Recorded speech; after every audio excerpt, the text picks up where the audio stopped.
नमस्कार व्यूअर्स, मैं हूं अमीश देवगन और आप देख रहे हैं सीएनबीसी आवाज पे टक्कर का ये महा एडिशन। और टक्कर के आज के इस बेहद खास एडिशन में हम पब्लिक डिबेट में बात करेंगे, क्या हिंदू टारगेट है? What does this mean? CNBC आवाज पर आज इसी पे बड़ी चर्चा।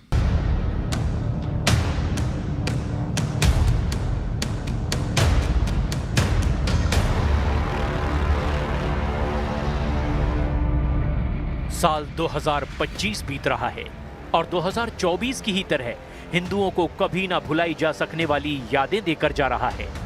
2024 में श्री राम लला की मूर्ति की प्राण प्रतिष्ठा हुई थी। इस साल श्री राम मंदिर पर धर्म ध्वजा फहरा दी गई। लेकिन इन सुखद यादों के साथ जैसे बयान इस साल आए, उसे सुनकर एहसास होता है कि विपक्ष की हताशा अपने चरम पर पहुंच चुकी है। तो আমি বলছি রাম মুসলমান ছিলেন, হিন্দু ছিলেন না। హిందువులలో ఎన్ని దేవతలు ఉండ్రు? పెళ్లి చేసుకోవడానికి హనుమంతుడు ఉన్నాడు, రెండు పెళ్లిళ్ళు చేసుకునేటానికి ఇంకొక ఆయన దేవుడు ఉన్నాడు। कि लंका में हनुमान जी ही आग लगाएंगे। धर्मांध फैलाने वाले कट्टरपंथी ताकतें जो हैं, जिस प्रकार से अल्पसंख्यक समुदाय के खिलाफ जो कार्रवाई कर रहे हैं, वही रिएक्शन वहाँ पर उस प्रकार का हो रहा है। वहाँ पर हिंदुओं पर जुल्म हो रहा है, भारत के अंदर मस्जिदों पर हमला हो रहा है। आपकी जवानी सुन चुकी है क्योंकि मरने वाला हिंदू है। तो हिंदुओं और ईसाइयों के साथ अत्याचार हो रहा है, उसके खिलाफ इस सरकार को आवाज उठानी चाहिए। वो 4-10 लोगों के मरने को जेनोसाइड नहीं कहते। गठबंधन सेकुलरिज्म की आड़ में एक सूडो सेकुलरिज्म यानी छद्म धर्मनिरपेक्षता को आगे रखकर हिंदू धर्म के समूल नाश के लिए उद्यत हो गया है।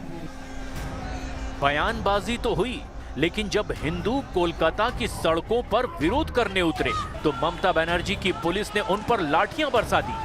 बंगाल में तो अलग ही खेल चल रहा है।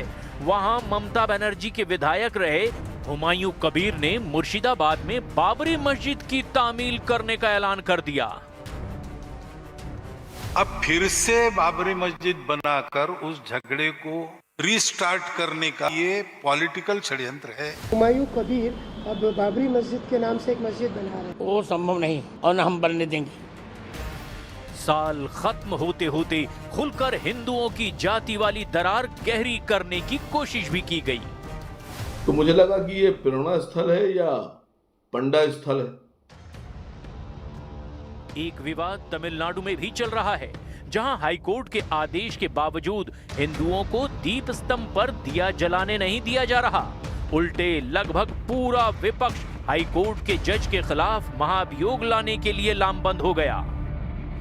वोट बैंक को संभालने के लिए एक हाईकोर्ट के जज के सामने इम्पीचमेंट लेकर आए हैं। आज अगर शिवसेना प्रमुख बाला साहब ठाकरे होते तो उनका पहला सवाल होता कि क्या दोनों भाइयों ने खा लिया है। 2025 की सीख क्या है? क्या 2026 में हिंदुओं के लिए सावधान होने का अलार्म है?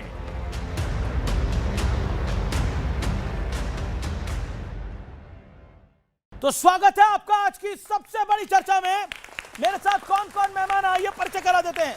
डॉक्टर सुधांशु त्रिवेदी, भारतीय जनता पार्टी के लोकप्रिय प्रवक्ता, मेंबर ऑफ पार्लियामेंट, अभिनंदन है। अजय उपाध्याय, प्रवक्ता कांग्रेस पार्टी के, उनका अभिनंदन है जोरदार तालियों के साथ। राजकुमार भाटी, सीनियर लीडर, प्रवक्ता समाजवादी पार्टी के।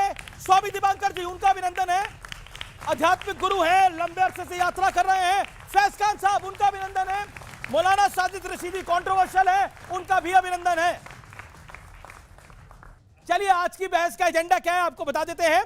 बांग्लादेशी हिंदुओं के नाम पर देश में वोट बैंक पॉलिटिक्स का खेल हो रहा है।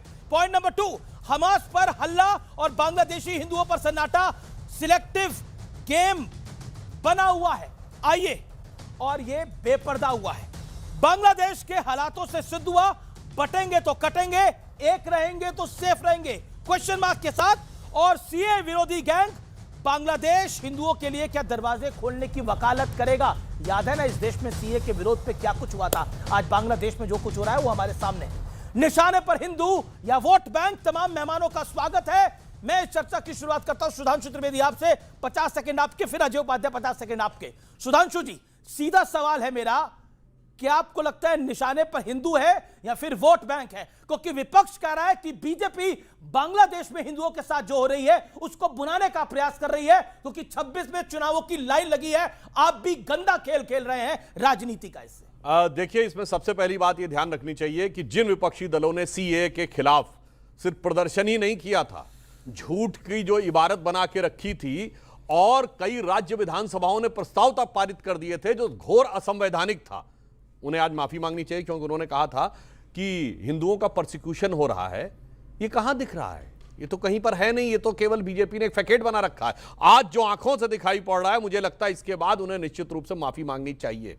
दूसरी बात, ये बिल्कुल सही बात है, हमास के पक्ष में केरल में नारे लगते हुए वीडियो है। कांग्रेस की उम्मीदवार 2023 के मध्य प्रदेश चुनाव में बुरहानपुर में हमास के पक्ष में नारे लगाते हुए वीडियो अवेलेबल है। हिजबुल्लाह के पक्ष में श्रीनगर से लेके लखनऊ, हैदराबाद, भोपाल सब होते हुए वो अवेलेबल है। गाजा के ऊपर राहुल गांधी का 19 अक्टूबर 2023 का ट्वीट अवेलेबल है। इनोसेंट्स की किलिंग हो रही है, क्राइम अगेंस्ट ह्यूमैनिटी हो रहा है। कांग्रेस वर्किंग कमेटी का प्रस्ताव अवेलेबल है फिलिस्तीन के ऊपर। सोनिया गांधी जी के आर्टिकल्स हैं बड़े बड़े उसमें, मगर यहां पर शांति और बल्कि उनके इकोसिस्टम के लोग कह रहे हैं हिंदू मुस्लिम नहीं करना चाहिए। तो उनके लिए सिर्फ एक पंक्ति कहना चाहूंगा कि शायद वो हिंदू लोग ये कह रहे हैं कि इधर तो मेरे दर्द की इंतहा ही नहीं और तू ये कहता है जख्म दिखता ही नहीं। जी ओके, अजय उपाध्याय, सीधा सवाल मेरा आपसे। आपका एक नेता नहीं, दो नेता नहीं, तीन नेता नहीं, कई नेता इस तरह के बयान दे चुके हैं। रेवंत रेड्डी कहते हैं हिंदुओं में हर चीज के लिए एक अलग भगवान है, कौवारों के लिए अलग भगवान है, शराब पीने के लिए अलग भगवान है। दिग्विजय सिंह कहते हैं बांग्लादेश में जो हो रहा है वो एक्शन का रिएक्शन है, जो हिंदुओं के, जो मुसलमानों के साथ देश में हो रहा है वो बांग्लादेश में हिंदुओं के साथ हो रहा है, और उनको साथ मिल जाता है। आपके बगल में खड़े साथ खड़े रशीदी जी का भी। मेरा प्रश्न ये है, क्या आप भी अपने वोट बैंक को सुधार रहे हैं, को साधने की कोशिश कर रहे हैं और ये गंदा खेल खेल रहे हैं? सवाल मेरा ये है। हमारे साथी प्रवक्ता सुधांशु जी विद्वान व्यक्ति हैं, उन्होंने एक बात रखी है और लगातार जो है हमास को लेकर के बात रख रहे हैं। मुझे लगता है फिलिस्तीन और गाजा में जो लगभग 71,000 लोगों की मौत हुई थी, उसमें भारत सरकार का भी वही स्टैंड था जो कांग्रेस का स्टैंड था। तो मुझे लगता है ये भारत सरकार के स्टैंड से अलग हैं, मैं नहीं समझता। ये भी भारत सरकार के साथ हैं। फिर मुझे लगता है ये विवाद नहीं करना चाहिए। पहली बात, जो शांति का पाठ अभी हमारे पास पढ़ा रहे हैं वही नफरती आग इस देश में फैला रहे हैं। कौन नहीं जानता है, पूरा देश समझ रहा है। सच्चाई ये है, बांग्लादेश के हिंदुओं पर जो अत्याचार हो रहा है उस पर सरकार क्या स्टैंड ले रही है, आज देश के लोगों को ये पूछने की ज़रूरत है। और भारत सरकार को बांग्लादेश से कहीं ना कहीं मांग करनी चाहिए कि वहाँ जो भी हिंदू अल्पसंख्यक समुदाय के लोग हैं उन पर अत्याचार बंद करो, नहीं तो हम यहाँ से व्यापार बंद कर देंगे। हम यहाँ से जो बाकी हम पाइपलाइन दे रहे हैं अडानी का, गोडा से जो वहाँ बिजली जा रही है उसको हम बंद कर देंगे। पर सरकार को ये काम करना है, पहली बात। दूसरी बात, आपने कहा एक्शन और रिएक्शन की, आपके कांग्रेस, हाँ एकदम उस पर भी मैं बोलूँगा। कांग्रेस पार्टी स्पष्ट तौर पे मानती है, जो हमारा अधिकृत बयान है पवन खेरा जी का, प्रियंका गांधी जी का आपने सुनाया, हिंदुओं पर अत्याचार कहीं भी या किसी भी मानवता, किसी भी अल्पसंख्यक का, किसी भी विश्व के कोने में यदि कोई इस तरह का हीनियस क्राइम हो रहा है वो मानवता के विरुद्ध है और उस पर जो है सभी सरकारों को ध्यान देना चाहिए। सरकार किसी की भी कहीं भी कुछ okay, you made your point. Okay, मेरा पॉइंट ये है, मैं दोबारा आपके पास आ रहा हूं अजय उपाध्याय, इसका 20 सेकंड में जवाब दीजिए। आप कह रहे हैं दिग्विजय सिंह के बयान से आप सहमत नहीं हैं। क्या दिग्विजय सिंह पर कार्रवाई की बात कहते हैं खुले मन से कि दिग्विजय सिंह को पार्टी से बाहर होना चाहिए? देखिए, सुनिए, दिग्विजय सिंह के पूरे बयान को आप चलाएंगे तो उन्होंने कहा कि वहां पे जो अल्पसंख्यकों का के साथ जो अन्याय हो रहा है वो कट्टरपंथ जो बांग्लादेश में फैला है उसके कारण हो रहा है, ये ठीक नहीं है। जहां तक बात भारत में भी यदि ऐसा कुछ होता है तो नहीं होना चाहिए। ये जिस तरह वहां रिएक्शन हो रहा है उसी तरह इस देश में भी रिएक्शन होता है। ये वर्ड है उनके, एज इट इज वर्ड यही है। अब जब तोड़ मरोड़ कर इस देश की मीडिया दिखाना चाहे, आप दिखाइए। अमीश जी, एक शब्द में सिर्फ एक शब्द, उसके बाद आप काट दीजिएगा, लेकिन एक शब्द सुन लीजिए। आपको बड़ा दूर का आजकल दृष्टिकोण आपका बड़ा अच्छा हो गया है, नजदीक वाला खराब हो गया है क्या? अभी ने यहाँ पे वाल्मीकि जी का, हरिओम वाल्मीकि का हत्या किया मॉब लिंचिंग में, अभी बांग्लादेश के नाम पे 2 लोगों को, हमारे देश के नागरिकों को मार दिया। कभी इस पर भी बोलेंगे आप? सर बिल्कुल आपकी बात सही है, आपने बोला दूर की नजर, देखिए दूर की नजर बिल्कुल तेज रखनी चाहिए। देश के दुश्मनों पर नजर बिल्कुल नजदीक ध्यान से रखनी चाहिए। ओके, सुधांशु त्रिवेदी अभी जो बात बोली, जब देश का विभाजन हुआ तो पूर्वी पाकिस्तान यानी आज के बांग्लादेश में 32% हिंदू थे और 1991 आते आते 8% रह गए थे। वो कौन सी प्रतिक्रिया में हो गए थे? ये 16 अगस्त 1946 को डायरेक्ट एक्शन डे हुआ था, जब शाहिद हुसैन सोहरावर्दी के नेतृत्व में बाकायदा हिंदुओं का कत्लेआम हुआ था। वो किसकी प्रतिक्रिया में हो रहा था? मुझे लगता है कि इस समय निर्लज्जता की पराकाष्ठा पूरी करते चले जा रहे हैं कांग्रेस के नेताओं। मैं कांग्रेस नेताओं को दोष नहीं देता हूं, गौर से देखना चाहिए, हर समाज की अपनी सोच को देखना चाहिए। मुस्लिम्स की सोच को देखिए, 71 में पाकिस्तान ने इसी बांग्लादेश को सत्ता नहीं दी। उसने कहा यार हम बंगालियों को सत्ता कैसे दे देंगे। अवामी लीग की सबसे बड़ी मेजॉरिटी आ गई थी 71 के चुनाव में। उसके बाद जनरल टिक्का खान को बूचर ऑफ बांग्लादेश कहा गया, मगर वो भूल गए 55 साल में। आज जमाते इस्लामी मिलकर एक हो गई इस्लाम के नाम पे। यहां मनगढ़ंत इतिहास के नाम के ऊपर हजारों साल 500 साल पहले ये हुआ, फलाना हुआ, ढिमाका हुआ, लड़ाते रहते हैं। एक देखिए यूनिटी एक कम्युनिटी की क्या होती है। वो हिजबुल्लाह से भी कंसर्न है, वो हमास से भी कंसर्न है, वो गाजा से भी कंसर्न है, वो फिलिस्तीन से भी कंसर्न है। और जो उपाध्याय जी ने कहा बिल्कुल भारत सरकार का वही स्टैंड है। मगर कांग्रेस पार्टी ने क्यों पारित किया? किसी अन्य ने इंटरनेशनल कॉन्फ्लिक्ट पे पारित किया क्या? क्या चाइना और ताइवान पे किया? क्या कंबोडिया और थाईलैंड के विवाद के ऊपर किया? क्या रशिया और चेचनिया के ऊपर किया? किसी पे नहीं किया। इसलिए मैं कहना चाहता हूं, और हिंदू ऐसा है कहते कोई फर्क नहीं, हमारे शहर के दूसरे इलाके में भी हो रहा तो क्या फर्क पड़ता है, बंगाल में हो रहा है तो क्या फर्क पड़ता है, मुर्शिदाबाद में हो रहा है तो कलकत्ता में क्या फर्क पड़ता है। ये दोनों का अंतर है जिसकी वजह से नेताओं की लपलपाती हुई नजर उस वोट बैंक पे पड़ती है जो ठोस है, 20% ठोस है, 80 पे जात की चोट। ओके, 80 पर जात की चोट है। राजकुमार भाटी, क्या खेल यही है 20 को एकजुट रखना है, 80 पर चोट पहुंचानी है, जो योगी आदित्यनाथ की भाषा में 80-20। और योगी आदित्यनाथ तो यह भी कहते हैं बटोंगे तो कटोंगे। और बांग्लादेश में हम आज की देश में हालात देख रहे हैं। और क्या आप दिग्विजय सिंह के बयान से, राशिद अल्वी के बयान से सहमत है, हाँ या ना? नहीं, उनके बयान से मैं सहमत बिल्कुल भी नहीं हूँ। लेकिन हमें 80 को क्यों, 20 को ही क्यों एकजुट करना है? हमें तो 100 के 100 को एकजुट करना है।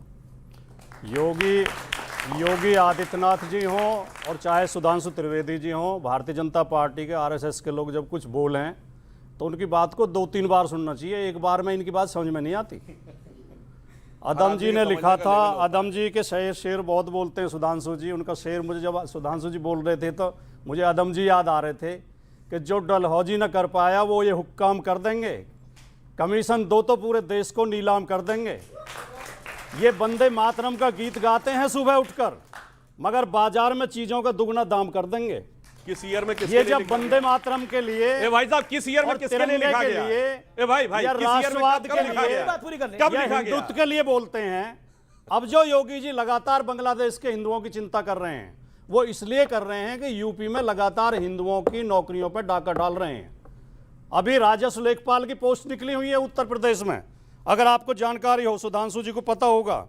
राजस्व लेखपाल की पोस्ट निकली है 7,994 और आरक्षण के अनुसार ओबीसी को मिलनी चाहिए 3,997 पद। ठीक है, ओबीसी और एससी को, लेकिन दिए कुल 3,037। 900 पदों का डाका डाल दिया योगी जी ने। इस पे पिछड़ों और दलितों का ध्यान ना जाए, वो भी हिंदू ही हैं। पर बांग्लादेश में तो हिंदुओं पे डाका डालना, उसकी भी बात करिए। वो भी हिंदू ही हैं जिनकी नौकरी खाई जा रही है। 69,000 शिक्षक भर्ती में, तो बांग्लादेश में हिंदू मरते रहे। 69,000 शिक्षक भर्ती में। अगर उत्तर प्रदेश में नौकरी जा रही है तो बांग्लादेश में हिंदू मरते रहे। उत्तर प्रदेश के दलितों की नौकरी छीनी जाती रहे। मैं आपके सवाल के जवाब में सवाल कर रहा हूं। मैं आप कह रहे बांग्लादेश के हिंदू मरते हैं। क्या तो बांग्लादेश के हिंदू, मतलब किसी को मरने का और किसी की नौकरी को हम समन्वय बनाएंगे कि दोनों बराबर चीजें हैं? आप बताइए, किसी की जान जा रही है और किसी की नौकरी जा रही है, दोनों बराबर है? ये न्यायकारी है। ये क्या न्याय है? मैं पूछता हूं, ये न्याय है? सुनिए, और यहाँ बोला जा रहा है एक्शन का रिएक्शन हो रहा है। आपके बगल में एक साहब खड़े हैं, वो कह रहे हैं 10-12 लोग मारे जा रहे हैं, 5-6 लोग मारे जा रहे हैं। कितना तूफान आ गया है क्या कोई बहुत बड़ा? Bharatiya Janata party OBC SC के साथ अन्याय कर रही है, इसलिए बांग्लादेश चिल्ला रही है। ओबीसी एसटी के साथ। ओके, 20 to 30 सेकंड सुधांशु जी। बिल्कुल बिल्कुल, मैं बताना चाहता हूं डाका कौन डाल रहा है ओबीसी के ऊपर बताता हूं। पश्चिम बंगाल की सरकार ने मुसलमानों की 77 जातियों को ओबीसी में शामिल कर दिया। कलकत्ता हाईकोर्ट का जजमेंट है कि अगर आप 77 को मानना है यानी आपने पूरे मुस्लिम समुदाय को ओबीसी में डाल दिया, और इसके ऊपर ओबीसी कमीशन ने जवाब तलब किया है। कर्नाटक में इन्होंने ऑलमोस्ट इंटायर 90% मुसलमानों को ओबीसी में डाल दिया। और डाका काहे भैया, ये बताइए। अलीगढ़ मुस्लिम यूनिवर्सिटी मुस्लिम हो गई, एससी एसटी ओबीसी का आरक्षण साफ। जामिया मिलिया इस्लामिया मुस्लिम यूनिवर्सिटी हो गई, एससी एसटी ओबीसी का आरक्षण साफ। कश्मीर मुस्लिम स्टेट हो गई, SC ST OBC का आरक्षण साफ। और रही बात इनकी, एक लाइन ये भी कह दूं, इन्होंने आदमखोर की कही हुई पुरानी फिर भी सुना देता हूं। वैसे ये कांग्रेस के लिए लिखी गई थी, कांग्रेस के जमाने में, और वो समाजवादी थे, इनके लिए जो लिखी थी वो भी बता देना चाहता हूं। उन्होंने लिखा था कि काजू भुना है प्लेट में, विस्की गिलास में, उतरा है रामराज जो विधायक निवास में।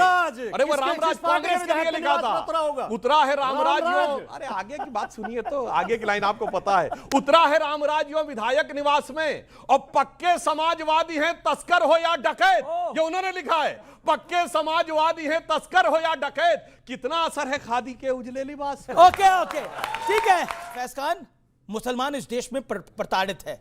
मैं सवाल पूछता हूं आपसे बतौर मुसलमान। बिरादरान हिंद, अस्सलाम वालेकुम रहमतुल्लाहि व बरकातहू। जय हिंद, भारत माता की जय, वंदे मातरम। आदरणीय अमीश भाई, मुसलमान कितना सुरक्षित है भारतवर्ष में, इसका उदाहरण यह है कि एक मुसलमान मौलाना अपने आप को कहने वाला भारत देश में बहुसंख्यक हिंदुओं के देश में यह कह रहा है 8-10 हिंदू ही तो मरे हैं, क्या हुआ, यह जीनोसाइड थोड़ी है। और वो स्वतंत्र रूप से इस चैनल पर खड़ा हुआ है, हिंदू बैठे हुए और करोड़ों हिंदू देख रहे हैं। यह मुसलमान इतना सुरक्षित है, जब तक लाखों करोड़ों मरेंगे नहीं, जब तक बांग्लादेश की तरह सफाया नहीं हो जाएगा, पाकिस्तान अफगानिस्तान की तरह सफाया नहीं हो जाएगा, तो 8-10 ही तो मरे हैं। यह सोच वाला, अरे ताली नहीं बजाना है मेरे भाई, यह शर्म की बात है कि मुसलमान कितने स्वतंत्र हैं। देख लो कितने स्वतंत्र है। मुसलमानों पर अत्याचार हो रहा है भारत में, इतना अत्याचार हो रहा है कि 25 करोड़ हो गए। दुनिया के सबसे ज्यादा मुसलमान इंडोनेशिया में नहीं है, यहां अत्याचार हो रहा है। भारत में सबसे ज्यादा यहां अत्याचार हो रहा है, तो क्रिया की प्रतिक्रिया बांग्लादेश में है। सुधांशु भैया, क्या क्रिया की प्रतिक्रिया हुई? 712 मोहम्मद बिन कासिम आया, किस प्रतिक्रिया में आया था? 1000 से 125 महमूद गजनवी आया, किस प्रतिक्रिया में आया था? 1191, 1192 मोहम्मद गौरी, 1398 तैमूर लंग, 1526 बाबर, 1739 नादिर शाह, 1761 अहमद शाह अब्दाली, 1919 मोपला, 16 अगस्त 1946 मोहम्मद अली जिन्ना डायरेक्ट एक्शन दे, 1990 में कश्मीर हुआ, 2025 में मुर्शिदाबाद हुआ, और दीपू दास बांग्लादेश में जिंदा जलाया गया। किस क्रिया की प्रतिक्रिया में? लेकिन अब आपके पास आता हूं, आपने कंट्रोवर्शियल स्टेटमेंट दिया 2, 4, 10 लोगों को मरने को नरसंहार नहीं करेंगे। इसे नरसंहार या टारगेट किलिंग कैसे कह सकते हैं? यहां हिंदुस्तान में मुसलमानों को जय श्री राम का नारा लगाकर मारा जा रहा है। एक बात बताइए, हिंदुस्तान के अंदर बांग्लादेश जैसा हो रहा है, आप बताइए। मैंने ये कहा कि जब बांग्लादेश में मरने वालों के लिए जेनोसाइड बोला जा रहा है, तो मुझे आप एक चीज़ बताइए। मैं एक आंकड़ा दे रहा हूँ, NCRB का डाटा है, मेरी अपनी खोज नहीं है। 2022 से लेकर अब तक सुधांशु जी 580 दलितों को मार दिया गया, 2022 से लेकर अब तक। मैं आंकड़ा दे रहा हूं पूरा। उत्तर प्रदेश में 189, बिहार में 168, राजस्थान में 99, मध्य प्रदेश में 83, महाराष्ट्र में 76, कर्नाटक में 72, हरियाणा में 45। बयान में ये कहा था या हिंदुस्तान में मुसलमानों को जय श्री राम का नारा लगा के मारा जा रहा है। नहीं सर, मुझे कोर्स करेक्शन करना पड़ेगा। दलितों की बात है, आपको करेक्ट करना पड़ेगा। दलितों पे क्रॉस क्वेश्चन न करो, दलितों पे मत करो। दलितों नहीं, ये आप आपने हिंदू होने नहीं दिया। नहीं, बिल्कुल नहीं, गलत कह रहे हो। और राज्य बताइए, आप कह रहे हो। सुनिए, 30 सेकंड। हरियाणा में 45, तमिलनाडु में 55, तेलंगाना में 31, केरला में 11 और उड़ीसा में 21। तमिलनाडु में 55। अरे सुन लो, वहां तो दलित समर्थक सरकार है। सुन लो भाई, तमिलनाडु में 55 जवाब दीजिए। मेरी बात पूरी हो जाए। सच बात को सुनना और गले से उतारना सच आपके मुंह से बहुत मुश्किल है। इस्तकबाल करता हूं। मैं ये कहना चाहता हूं, और NCRB का ही डाटा है कि 52 लोग और मॉब लिंचिंग में मरे हैं, जिनमें 42 मुसलमान हैं।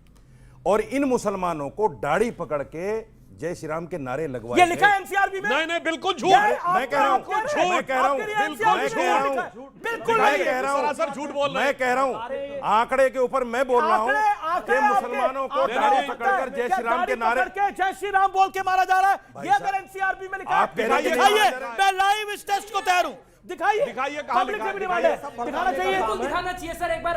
अब आप बोल रहे हो तो क्या पता, दिखाओ तो हम सबको पता तो चले कि दिखाना चाहिए सर। कितने लोग चाहते हैं दिखाया जाए? ये दिखाना चाहिए। ओके, ये दिखाना चाहिए। इतना बड़ा हैरत में हूं कि इंसान इतने बड़े चैनल पर क्लियर झूठ बोल कैसे लेता है। उसके लिए ताकत चाहिए भाई, बड़ी ताकत चाहिए। मगर शांति आपके बीच में नहीं बोले। मगर इतना सताया हुआ है इस देश का मुस्लिम, जैसा कि भाई साहब ने कहा कि वो मुस्लिम इतना सताया हुआ है कि श्रद्धा के 35 टुकड़े कर दे रहा है, इतना सताया हुआ है कि मीम और भीम का डिस्काउंट तक बांग्लादेश में नहीं मिल रहा।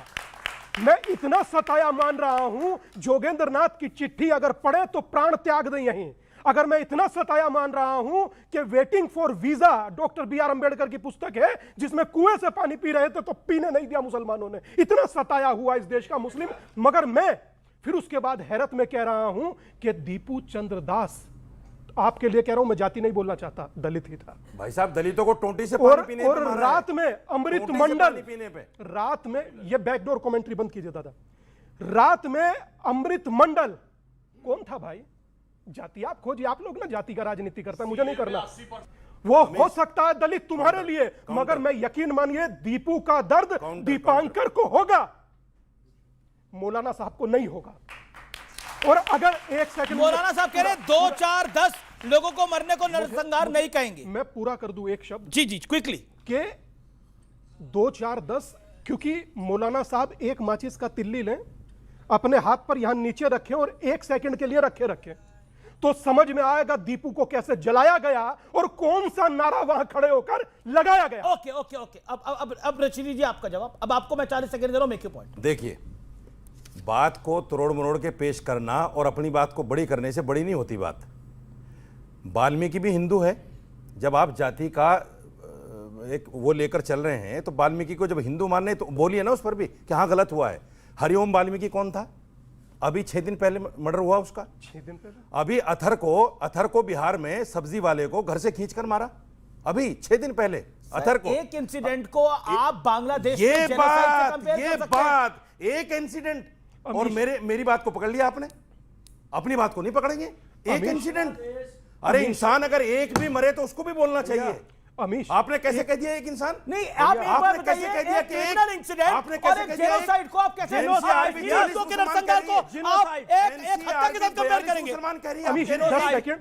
आज जो बात कर रहे हैं, आपको जाकर रिपोर्ट देखिए, गूगल है, सब नौजवान हैं, देश के आपके दर्शक देख रहे हैं। 2400 हिंदुओं की, सिखों की, उसमें बौद्ध भी हैं और ईसाई भी हैं, बांग्लादेश में पिछले 2 साल में हत्याएं हुई हैं, मौत हुई हैं 2400 लोगों की।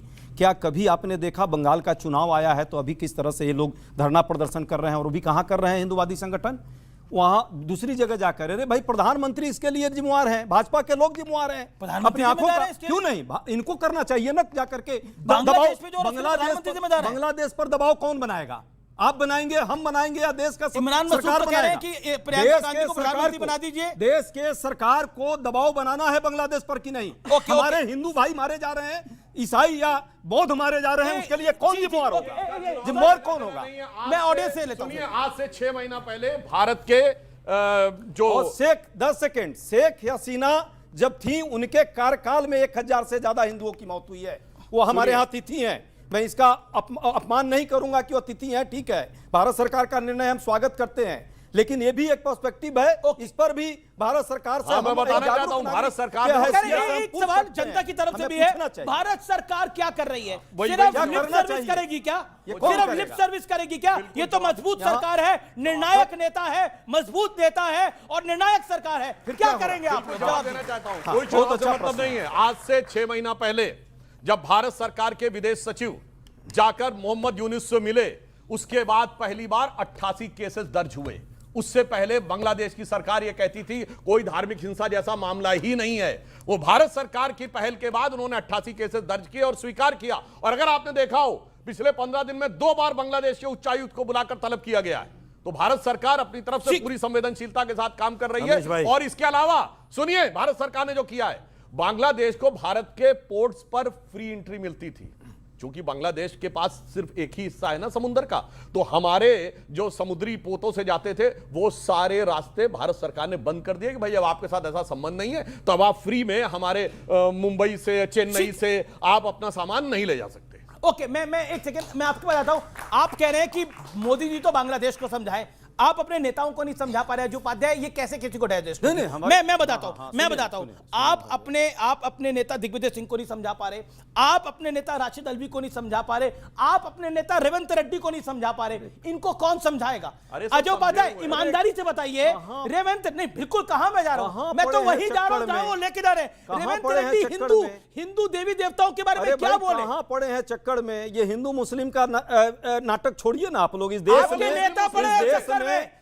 में महंगाई बेरोजगारी पर बात होती है, बांग्लादेश बड़ा याद आ रहा है। कह तो रहा हूं कि चश्मा बदल लीजिए, नजदीक वाला भी देखिए, तो आप दूर कहीं देखते हैं। मेरा चश्मा देश में लोगों का खराब है हालत। देश में पिछले एक सप्ताह के अंदर कितने हिंदुओं के साथ? मैं कह रहा हूं रेवंत रेड्डी को तो समझाइए। इन्होंने बोला मोदी जी समझाए बांग्लादेश के प्रधानमंत्री को, लेकिन आप अपने नेताओं को नहीं समझाएंगे। स्वामी दीपांकर, मैं एक और नेता को कोट करता हूं, रेवंत रेड्डी हिंदू देवी देवताओं के बारे में क्या कह चुके हैं मुझे बताने की आवश्यकता नहीं है। दिग्विजय सिंह क्या कह चुके हैं मुझे बताने की आवश्यकता नहीं है। राशिद अल्वी जी के कह चुके हैं मुझे बताने की आवश्यकता नहीं है। संजय सिंह आम आदमी पार्टी के सांसद दिसंबर 2025 को कहते हैं हराम में भी राम है। अब आप बताइए, एक बात बताइए, मतलब हम प्रधानमंत्री मोदी को तो चाहते हैं कि वो बांग्लादेश के प्रधानमंत्री को समझाएं, लेकिन अपने नेताओं को नहीं समझा पाती पार्टियां। धर्म के ऊपर कोई नेता बोले किसी पार्टी का हो, वो काबिले बर्दाश्त है ही नहीं भाई साहब, उसकी मजम्मत होनी चाहिए। कोई बोले, मैं कह रहा हूं, कोई बोले टॉप टू बॉटम, धर्म किसी की जागीर नहीं है, भारत के भीतर धड़कने वाली धड़कन है। तो धर्म के बारे में बोलना अपना अपमान और अपने का पतन करना है। अब मैं बात पर आना चाहता हूं दादा, आज बोलते तो धर्म के बारे में, मजहब के बारे में कोई नहीं बोलता, सब धर्म के बारे में बोलते। मैं इसीलिए आज आपसे कहना चाहता हूं कि आज दीपू के बाद हिंदू मुसलमान ना बोलने पर, हिंदू मुसलमान ना करने पर एक मेरा नाराजगी आपसे है कि आप लोग जब रिपोर्ट दिखाते हैं तो कहते हैं विशेष समुदाय ने आज राजस्थान पर पुलिस पर पथराव किया है। आप लोगों को पता नहीं, पता मैं नहीं जानता, मगर कम से कम यार हमें हिंदू कहते हो, उन्हें मुसलमान तो कहो कि मुसलमानों ने किया। अब मैं अपनी बात कहना चाहता हूं और मेरी प्रार्थना है इसे स्वीकार कीजिएगा। शायद मैं कहना तो चाहता था कि जनता के बीच से पूछूं, मगर मैं पूछूंगा नहीं, मैं यहीं से खड़ा होकर पूछ लूंगा। मेरा बड़ा अजय भाई तो आध्यात्मिक व्यक्ति हैं, भाटी जी बहुत सुलझे हुए व्यक्ति हैं। इस बात मेरे डाइजेस्ट नहीं हो रहा कि जो मदुरई में दीपक जलना था, ठीक है, उसमें चंदन एक लड़का मारा भी गया है, उसमें दीपक जलने पर हिंदुओं का दिया जल रहा है ऐसा नहीं है, उससे बाजू में दरगाह है और इसलिए कि कोर्ट ऑर्डर्ड है वो। मैं आपको ऐसी बात बताने जा रहा हूं जो आपको नहीं पता इस बारे में, कि दिया जलने जा रहा है, आपने इसका विरोध किया, आप उसके लिए अपीचमेंट और महाभियोग का लेटर भी देकर के आए। उसमें कांग्रेस भी थी, उसमें सपा भी थी, उसमें उद्धव ठाकरे की शिवसेना भी थी। मगर मैं एक चीज कहना मुझे बोलने दीजिए। किसने बोला इम्पीचमेंट करने के लिए? मैं ये कह रहा हूं, बात खत्म हो जाएगी, बोलने दीजिए। उन्हें भी तो बोलने देंगे, मुझे माइक, उनका अधिकार नहीं है बोलने का क्या? मुझे माइक दे दीजिए, मैं यहीं से बोलिए। मैं इतना सा कहना चाह रहा हूं कि अगर हिंदू का दिया जल रहा है तो हिंदू के दिया जलने में आपत्ति कैसे? उसके 2 दिन पहले हंसने की क्या बात थी? नहीं, क्योंकि हम लोग मजाक हैं भाई, हिंदू मजाक है इस देश में, क्या बात थी? हिंदू इस देश में मजाक है इसलिए वो हंस रहे हैं। मैं एक बात कहना चाह रहा हूं, हंसने की क्या बात थी? छोड़ दे, मैं तो उनको बोलने नहीं दे रहा हूं तो क्या करूं यार? मैं सिर्फ इतनी सी बात, इन पे हंस रहे हैं, मैं हंसने दीजिए दादा, मुझे फर्क ही नहीं पड़ता। इनके भगवा कपड़ों पे हंस रहे हैं, किस पे हंस रहे हैं आप? मैं सिर्फ इतनी सी बात सबरीमाला पे कोर्ट के ऑर्डर पे किसी ने इंपीचमेंट लाया कोई क्या? अमीश, इतनी सी बात कहना चाह रहा हूं, उसी सरकार ने, आप सब लोग सुनिए, 2 दिन पहले दिया जलाने से एक दरगाह पर धार्मिक मजहबी झंडा फहराने की अनुमति दी, उसी सरकार ने दी। मगर कोर्ट का ऑर्डर पाकर भी मैं दिया नहीं जला पा रहा। मैं अजय भाई से भी और भाटी जी से भी एक बात जरूर कहूंगा कि आपके नेता ने वहां पर कहा कि अपीचमेंट उस स्वामीनाथन के खिलाफ लाया जाए। क्या हिंदुओं के घर में दिया जलेगा? कल उसके खिलाफ भी अपीचमेंट लाइए। ओके, बड़ी बात बोली है। ऑडियंस का सवाल, हाथ खड़ा करे, सवाल पूछे। किसके सवाल है? ओके, क्या सवाल है आपका? सर, मैं ये कहना चाहता हूँ, जब नींद का नाटक चल रहा हो ना, तब चीखें नहीं सुनाई देती। इसी तरह जब हिंदू जलता है ना, तब आग नहीं दिखती, लोगों को धुआं दिखता है, और उस धुएं के चक्कर में आंखें धुंधली हो जाती हैं। ये आपका कहना है। ओके, और कुछ क्या कहना चाहता है कोई? ओके, आप क्या कहना चाहते हैं? आपका सवाल क्या है? पॉइंट क्या है? सर, मैं आपसे एक चीज पूछना चाहता हूँ, साफ शब्दों में कहूंगा, जब हमारे यहाँ हिंदू की जो बेटी होती है, जो सनातनी बेटी होती है, जब उसको मारा जाता है तब आप लोग तमाशा देखते हैं, लेकिन जब हमारा दीपू मारा जाता है तो आप लोग 1 2 3 4 ही तो लोग मरे, उस पर आप कुछ नहीं कहते हैं। क्यों नहीं कहते हैं सर? उसके ऊपर भी तो आपको बातें करनी चाहिए। नहीं नहीं सर, तो ये 1 2 3 4 लोग कह रहे हैं ना, उस पे ऊपर कुछ बात क्यों नहीं करना चाहते आप? आप ये बताइए ना सर। मैं कर रहा हूँ सर कह रहे हैं आप? सर 8-10 से पेट नहीं भरा, 8-10 हिंदुओं के खून से पेट नहीं भरा। नहीं सर, 7 लाख मरो तब बोलेंगे। ये आपके उसमें, आपके शो में बार बार एक चीज कही जा रही है कि चश्मा धुंधला हो गया है। मैं सर एक चीज बताना चाहता हूँ। लो सर, मैं चश्मा उल्टा करके भी देख पा रहा हूं कि आपकी आंखें तब भी वैसी है, और चश्मा सीधी करके भी कह रहा हूं कि आपकी आंखें तब भी वैसी है। ओके, उल्टा सीधा चश्मा। Okay okay okay okay Rashidi ji 20 second फिर और सवाल। सुनिए आप मेरा बयान देखिए न्यूज़ 18 पे।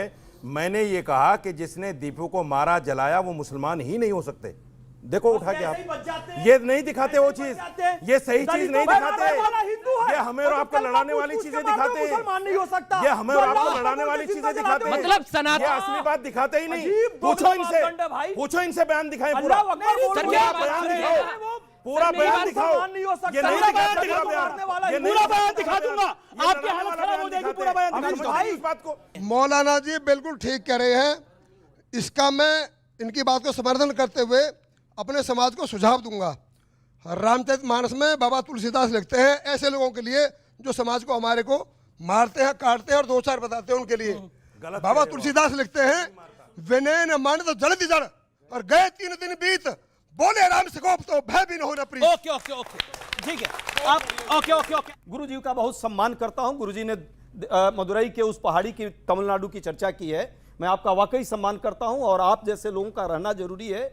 हिंदुत्व की सही रक्षा हो, लेकिन हिंदुत्व के नाम पे जो ये लठैतगिरी हो रही है वो नहीं हो। अब क्यों कह रहा हूं ये बात, ये क्यों कह रहा हूं मैं कि सच्चाई ये है कि वो जो जज साहब ने, जो स्वामीनाथन जी ने, जिन पर ये आ रहा है अभी जो आरोप आ रहा है, वो पहले भी है। उनके डिसीजन को आप लोग जाइए गूगल में देख लीजिए, वो किस पार्टी से थे, वो कब जज बने हैं, उससे पहले कितने इस तरह के हिंदू मुस्लिम दंगा भड़काने वाले उन्होंने दिए हैं, अपने जो फैसले दिए हैं। इसमें भी जो दरगाह है, जिस दरगाह की बात की जा रही है, जिस स्तंभ पर दीप चलाने की बात की जा रही है, उसका एंगल है एक। हमारे हिंदू धर्म में भी सनातनी परंपरा के लोगों ने भी इस बात का विरोध किया कि उस पर, उस स्तंभ पर नहीं फहराया जा सकता। आज तक ऐसा कोई रिकॉर्ड ही नहीं है। सर्वे का जो रिपोर्ट है भारत सरकार का, वो भी कहा कि वो गलत दीप है, वहां नहीं फहराया जाएगा, वहां दीप नहीं जलाया जाएगा। दीप का एक एंगल होता है, उस एंगल में 90 का एंगल बन रहा है, वहां पहले से दीप जलाया जा रहा है, आज भी जलाया जा रहा है। अभी कुछ दिन पहले, बरसों से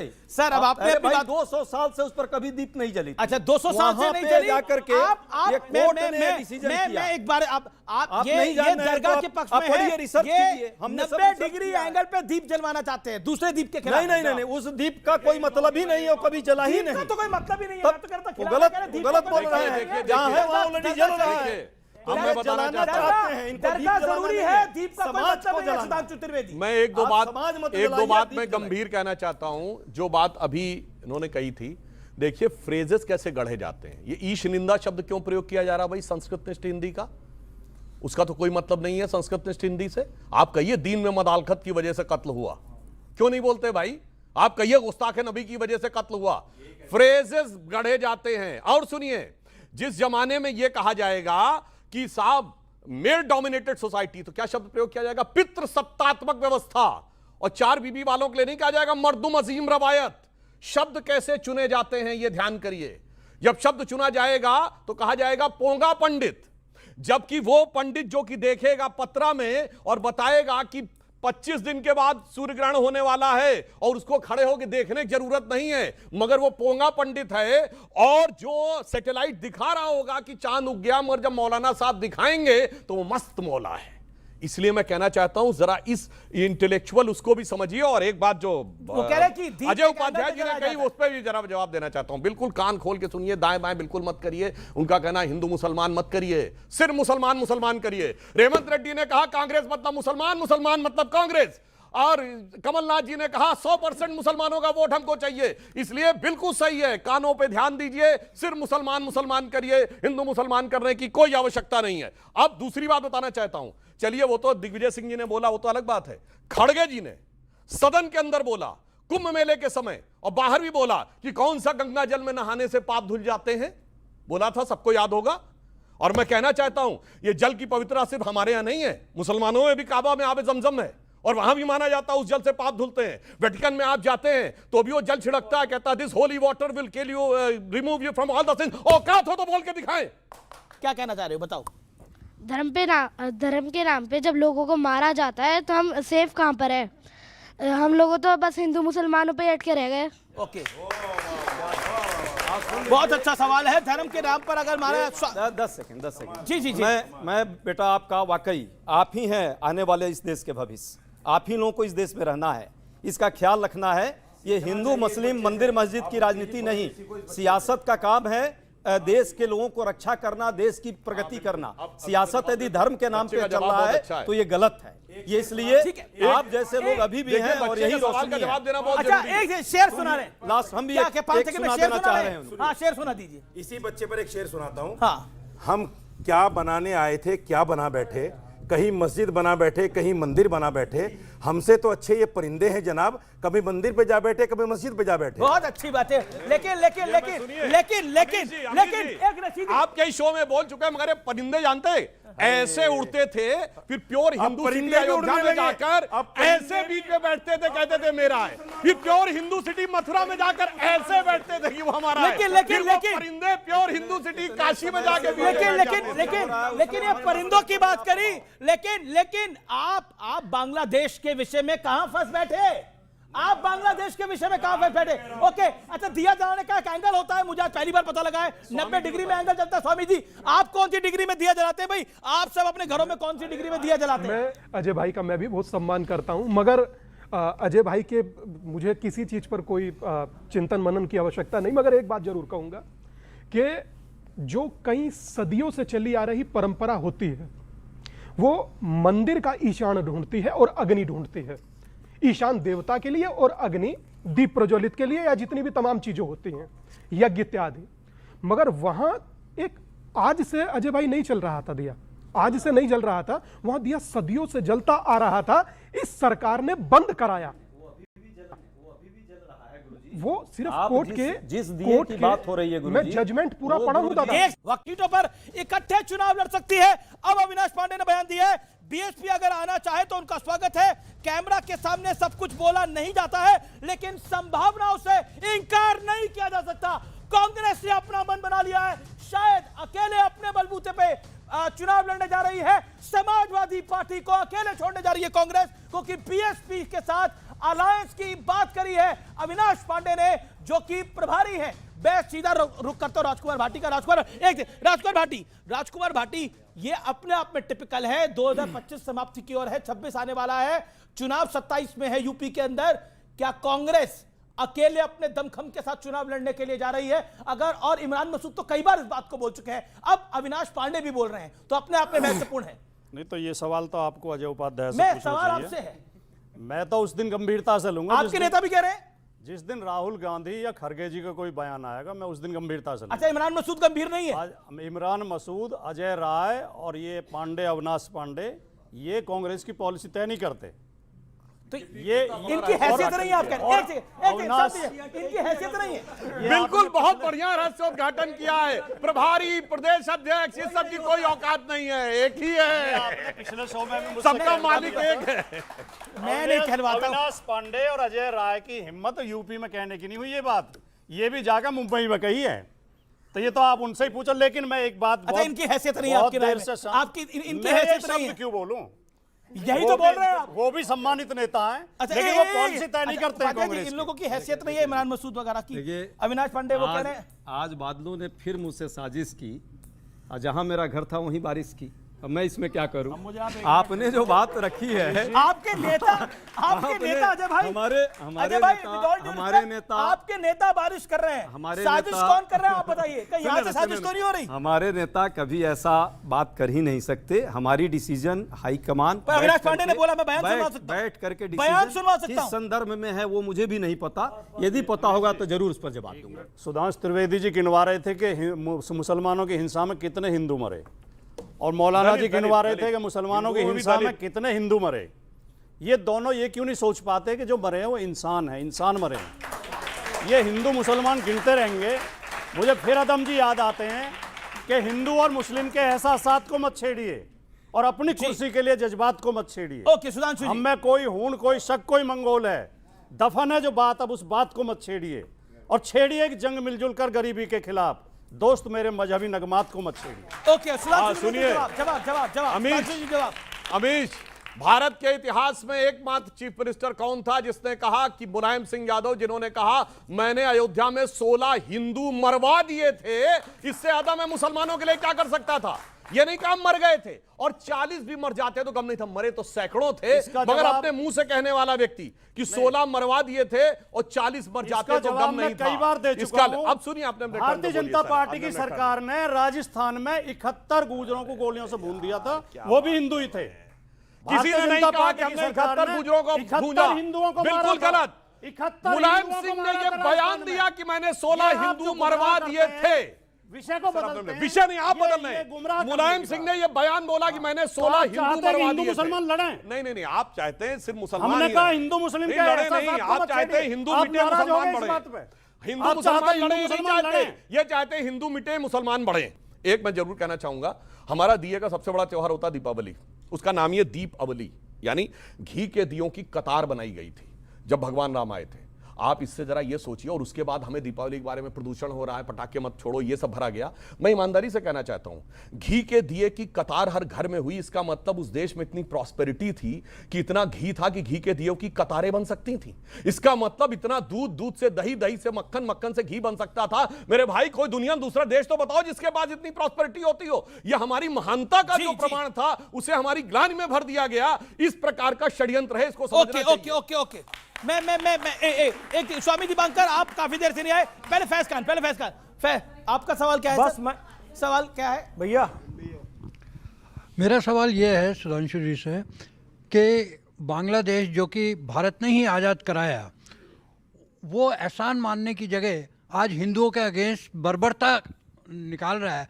सरकार का क्या स्टैंड है?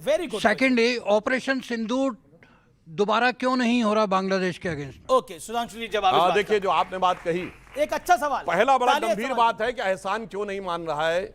इसके लिए तो फैज भाई ने जो बताया 712 से लेके आज तक, ध्यान रख लीजिए, जो इस गलतफहमी में पड़ा है कि कट्टरपंथी मुस्लिमों का साथ लेके बच जाएगा, तो गोरी ने जयचंद को भी नहीं छोड़ा था।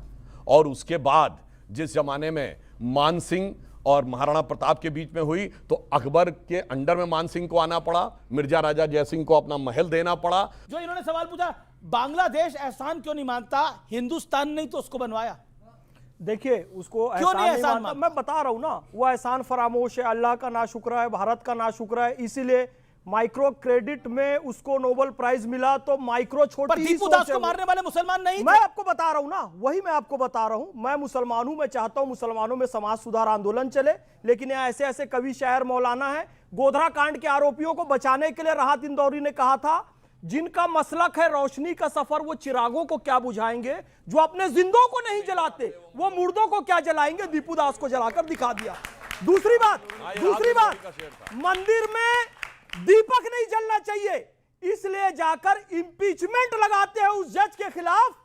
जब नाश मनुष्य पर छाता है, पहले विवेक मर जाता है। सुधांशु सर, मेरा आपसे ये सवाल है कि अगर कभी भी ऐसा हमने देखा है कि हमारी कंट्रियों में कितनी ज़्यादा यूनिटी है कि अगर कहीं पे भी कोई ब्लैक मरता है, एक तरफ से सब जगह आंदोलन आ जाता है, कहीं पे भी कोई मुस्लिम मरता है तो सारी इस्लामिस्ट कंट्री एक साथ इकट्ठी होती है और उस चीज़ का विरोध करते हैं। सर, अगर हिंदू की बात करी जाए, हमारी ही कंट्री में सबसे ज़्यादा हिंदू पॉपुलेशन है, तो सर हमें चाहिए ना कि हम इस चीज़ को स्टार्ट करें कि नहीं भाई, हिंदू मरेगा तब भी हमें तकलीफ होगी, चाहे वो किसी भी राष्ट्र में हो। बहुत अच्छा सवाल है, इसका मैं जवाब दे दूं। देखिए, हिंदुओं के साथ समस्या जानते क्या है? जब डॉक्टर हेडगेवार ने बात शुरू की थी, संघ बनाया, तो लोगों ने कहा आप क्या काम करना है, हिंदुओं को तय करना, वो तराजू के ऊपर मेढकों को तौलने के समान है। 4 आप लेके आएंगे, जब अगले 4 लेने को जाएंगे 2 उछल के चले जाएंगे। ये उदाहरण दिया गया था। ये जो आपकी बृहत्तर एकता की कमी है, इसके लिए मैं कहना चाहता हूं, हमें क्या हम लोग जब सरकार नहीं आई थी तो हम लोग कहते थे हो गए हैं स्वप्न सब साकार, कैसे मान ले हम, टल गया सर से व्यथा का भार, कैसे मान ले हम। राष्ट्र को हैं लोग भूरे, स्वार्थ है युग मंत्र सारा, वर्ग जाति विभेद की अब बह रही है कलुष धारा, इस अमा के तिमिर को अब अरुणिमा क्या मान ले हम। मैं तो आज भी इस बच्चे को सबसे ज्यादा सैल्यूट दे रहा हूं। तुम्हारा क्या नाम है बेटा? बच्चे रुक जाइए, क्या नाम है? क्या नाम है? बिल्कुल, अद्विक चंदेल। अद्विक अद्विक अद्विक बहुत अच्छा नाम भी है।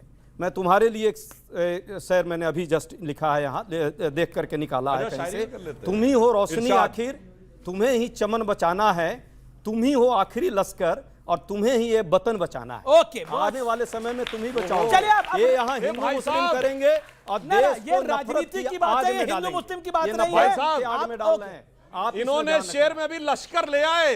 तो फिलहाल सीएनबीसी आवाज के पब्लिक डिबेट में इतना ही। लेकिन ये कार्यक्रम आपको कैसा लगा मुझे जरूर बताइएगा। लेकिन बांग्लादेश में जो हिंदुओं के साथ हो रहा है उसके बारे में जरूर सोचिए। नया साल आप मनाएंगे, क्रिसमस आप मना चुके हैं, लेकिन नया वर्ष आप बाजे गाजे के साथ मनाएंगे। 5 मिनट उन हिंदुओं के बारे में जरूर सोचिएगा, हो सके तो। नमस्कार।